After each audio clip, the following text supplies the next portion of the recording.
Hello everyone. ಪ್ರಶ್ನೆ ಸಂಖ್ಯೆ 3. ಎರಡು ನರಕೋಶಗಳ ನಡುವಿನ ಅಂತರವನ್ನು ಹೀಗೆ ಕರೆಯುತ್ತಾರೆ.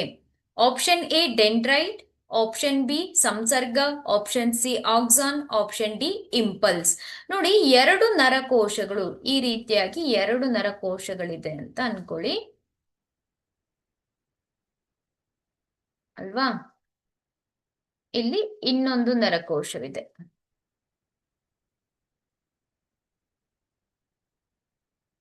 ಈ ಎರಡು ನರಕೋಶಗಳ ನಡುವಿನ ಅಂತರ, ಈ ಎರಡು ನರಕೋಶಗಳ ನಡುವಿನ ಅಂತರವನ್ನ ಏನಂತ ಕರೀತಾರೆ? ಡೆಂಡ್ರೈಟ್ ಅಂದ್ರೆ ಇದೇನ್ ಮಾಡುತ್ತೆ, ಇದು ಈ ಒಂದು ಭಾಗವನ್ನ ಏನಂತ ಕರಿತೇವೆ? ಡೆಂಡ್ರೈಟ್ ಅಂತ ಕರಿತೇವೆ. ಈ ನರಕೋಶದ ಈ ಉದ್ದನೆಯ ಭಾಗವನ್ನ ನಾವೇನಂತ ಕರಿತೇವೆ? ಆಕ್ಸಾನ್ ಅಂತ ಕರಿತೇವೆ. ಆದ್ರಿಂದ ಸರಿಯಾದ ಉತ್ತರ ಯಾವುದು? ಸಂಸರ್ಗ.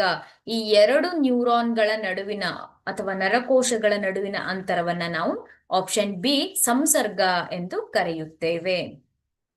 Thank you.